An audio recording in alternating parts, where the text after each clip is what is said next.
미중 관세 전쟁이 지금 조금 휴전 상태가 된 거죠. 네, 네. 미중 관세 전쟁도 지난 한 주 동안 굉장히 크게 발전을 했죠. 지난 토요일이었죠. 이거 10일 현지 시간 10일 토요일에 제네바에서 네, 스위스에서. 네, 베센트 장관이랑 거기 허리펑 부총리가 만난다고 했을 때 이게 굉장히 오랜만에 고위급 회담이어서 네. 잘 풀릴까 많은 사람들이 기대 반 우려 반을 했었는데 생각보다도 굉장히 이 좋은 방향으로 풀려갔습니다. 예, 이번에 기본적으로 휴전에 거의 동의한 거나 마찬가지죠. 네, 네, 네. 다들 뭐 많이 들으셨겠지만은 그동안 미국에서 무려 125%의 관세를 네, 갖다가 네. 매겼지 않습니까? 근데 그런 거에 갖다가 거기에 뭐 기존의 펜타닐 관세까지 하면 145%의 네. 이제 천문학적인 관세를 매겼는데 이걸 갖다가 그냥 순순히 거의 다 해제해 버리는 이런 조치를 네, 네. 취했습니다. 어, 뭐 다들 많이 보도를 들어보셔서 아시겠지만은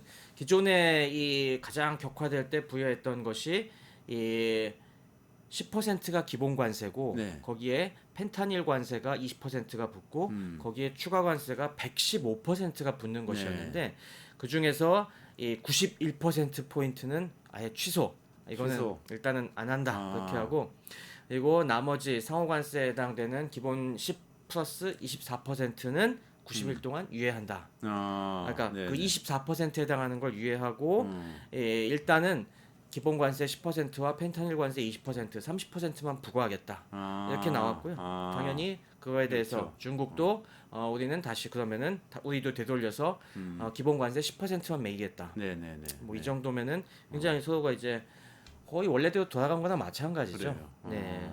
중국은 근데 또 관심을 끌었던 게 비관세 관련된 보복 조치들 한다고 잔뜩 얘기했었는데 네. 다 취소한다고 했고 근데 또 이제 남겨둔 것도 있고 그렇다는 네. 거죠. 네, 맞습니다. 뭐 비관세 반격이 여러 가지가 있었는데 그 당시에 지난 4월 달에 4월 초에 4월 4일, 9일 뭐 그때 굉장히 에스컬레이트 될 때 많이 발표를 했었죠. 네. 그때 많이 얘기했던 것이 이 미국에 이제 조그만한 이 방산 기업들이 굉장히 많이 있습니다. 얘들 콕콕 찍어갖고 특히 그 중에서 대만에 무기를 공급했던 전력이 있는 그런 기업들에게 얘들이 unreliable entity 그래서 신뢰할 수 없는 기업 리스트에 올렸습니다. 이렇게 되면은 뭐 중국과의 거래는 물론 뭐 여러 가지 중국이 취할 수 있는 사실상 블랙리스트에 올린 건데요.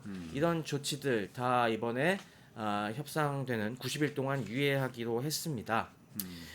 뭐 사실 이게 뭐 기업들이 이름들을 얘기해 보면은 굉장히 조그만 기업들이에요. 그래서 대부분은 모르실 텐데 그래도 뭐 나름 그 잘 알려지지 않지만 송곳 같은 그런 기술 기업들이 있어갖고 중국이 이걸 어떻게 알았지라고 싶은 부분들도 사실은 있었습니다. 근데 뭐 하여튼 그런 것들을 콕콕 집어서 우리가 다 그 뒷거래나 뭐 이런 거 알고 있으니까 너네 조심해라라는 메시지가 여기 같이 들어가 있었고요.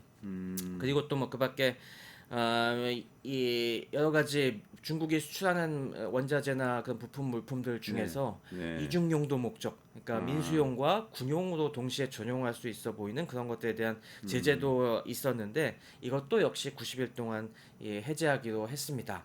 다만 모두 다 해제한 건 아니고요. 역시 핵심적인 문제가 중국의 히토류 아니겠습니까? 히토류. 네, 히토류 수출에 대해서는 아직 해제한다는 말이 없습니다. 히토류가 남아있군요. 아까 그 방산 기업들 중에서 네. 그래도 시장에서 좀 투자자들이 알만한 기업들이 있나요?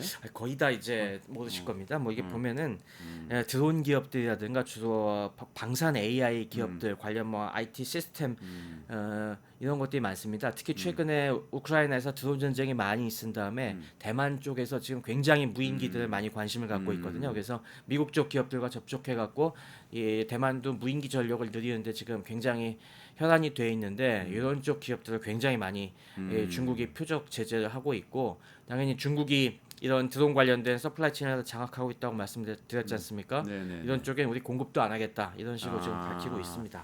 그럼 비관세 장벽 어쨌든 많이 그래도 철회를 했는데 히토류는 남겨져 있다. 네, 이게 굉장히 중요한 의미를 갖는 것이 어차피 지금은 휴전이에요. 이게 종전이 아니라 어차피 90일 동안 협상을 하고 그 다음에 다시 이게 문제가 발생될 수도 있습니다. 이런 전쟁이 재발될 수도 있는데 그동안 히토류를 안 열겠다고 하는 거는 지난번에 말씀드렸다시피 중국이 수출하는 히토류 재고가 지금 미국 내 보통 기업마다 사정은 다르지만 6개월 정도 보고 있거든요. 네네. 그러니까 3개월 동안 계속 수출 안 하고 있으면서 그럼 3개월 뒤에는 재고가 한두 달분으로 줄 거란 말입니다.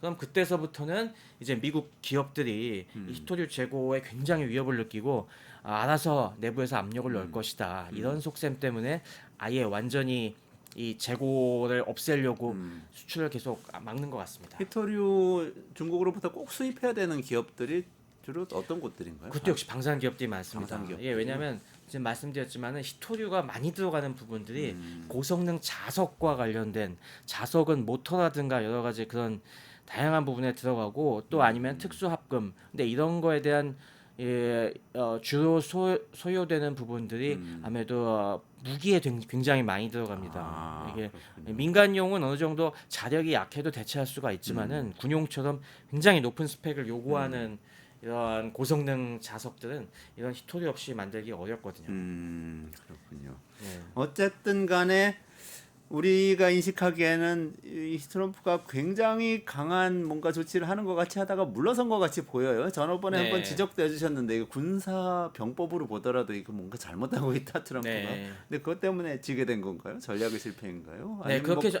아직 끝나진 않은 건가요? 아직 끝나진 않은데 이번에 전략 수정을 해야겠다는 생각을 한 모양입니다. 뭐 제가 말씀드렸지만은 이게 첫수를 잘못 둔 거라고 저는 보입니다. 왜냐면 공격을 하려면은 아군과 적군을 확실히 나눠 갖고 아무리 중국이 요즘 경제 사정이 어렵다고 하더라도 그래도 확실하게 토끼몰이 하듯이 중국의 아픈 점부터 찔러 들어가면서 서서히 압박을 올려가야 될 텐데 이번에는 피하 구분 없이 거의 뭐 동맹국에게도 이런 관세 폭탄을 날렸으니 사실 그거에 대한 충분한 대비가 안 돼 있는 것들도 있고요. 그만큼 중국이 어떻게 보면 명분을 더 가져가는 역할이 됐죠. 그래서 반격의 빌미가 된 게 사실이고 이거 무엇보다 자국민들이 준비가 안 된 게 너무 크지 않습니까 이번에.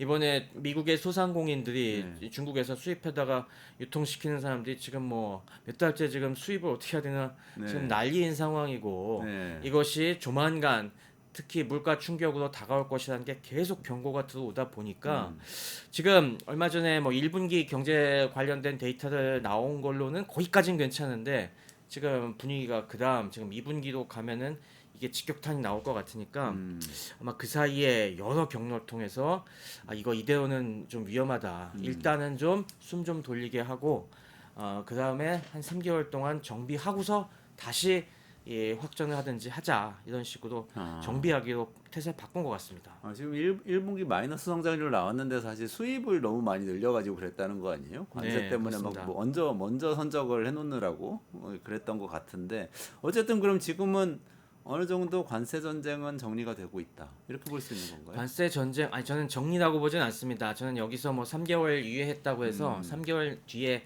딱 그냥 아무 일도 없었던 듯이 끝날 것 같지는 않고요. 다만 이 그동안에 저는 이게 미중 관세 전쟁만 봐서는 안 되고 다른 지금 쪽과도 연관을 지을 것 같습니다. 왜냐하면 미중 관세 전쟁이라고 하는 것이 결국에 트럼프가 원하는 거는 큰 전리품이지 않습니까? 우리가 중국을 꺾고 이만큼의 이득을 확보했다. 근데 지금 이게 어느 한 군데도 공언한 대로 안 풀리고 있어요. 가자 휴전도 그렇고 러우 전쟁 휴전도 그렇고 다른 쪽에서도 지금 뭐 우리에게 수그리고 들어오는 쪽이 별로 없기 때문에 트럼프는 지금 전리품이 굉장히 다급한 입장인데 지금 뭐 그래서 지금 중동에서 그런 걸 많이 찾고 있지 않습니까? 근데 그런 부분에서 만약에 다른 쪽에서 이 전리품이 속속속 잘 들어오면은 이제 좀 다시 전쟁을 해도 되겠다 싶어서 그 다음에 중국을 좀 더 압박하는 태세로 나올 수도 있을 것 같습니다. 그러면 3개월 쉬고 8월부터는 이제 다시 또 긴장이 고조될 수도 있겠네요. 그럴 수도 있고요. 근데 만약에 이 상황이 이렇게 여의치 않게 흘러가면은 중국이랑 조금 더 쉬자 이런 식으로 휴전을 연장하기도 할 것 같습니다. 다른 전선들하고 좀 같이 네. 생각해야 되는군요. 한꺼번에 벌리는 건 역시 좀 무리다라는 판단을 했기 때문에 다른 전선들과도 이제 뭐 이걸 맞춰 보면서 순차적으로 처리해 가려고 할 것 같습니다. 우리나라는 어떻게 될까요? 그래서 이제 우리나라의 입장이 굉장히 중요할 것 같은데요. 일단은 우리는 지금 관세 유예가 한 7월 달까지는 시간을 벌어놓은 상태지 않습니까? 그 다음에 이제 중국 관련된 전선은 8월까지 지금 또 이 휴전이 벌어진 상태였고 지금 일단 영국과는 합의를 이끌어냈고 음. 이제 한국은 아무래도 대선을 치러야 되니까 지금 뭐 이제 장관급 회담을 막 시작을 하고 있죠. 그래서 좀 아주 급하게 할 것 같진 않은데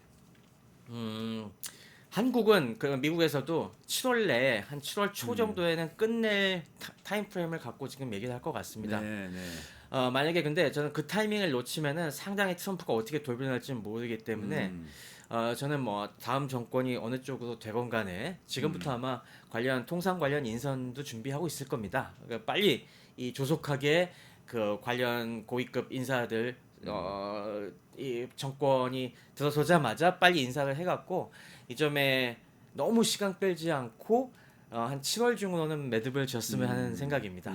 그래야 아무래도 이 불확실성을 좀 줄일 수 있을 것 같습니다. 알겠습니다. 일단 여기까지 진행하겠습니다. 뉴스토마토 K평화연구원이 12.3 내란을 막아낸 시민영웅 1000명 찾기 프로젝트를 진행합니다.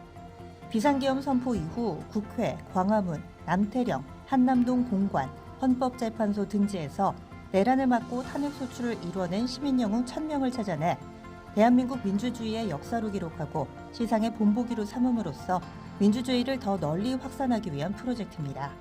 이 과정에 직접 참여했거나 참여자를 추천해 주실 분들은 우측 제보하기 QR코드나 아래 메일로 추천 및 제보해 주세요.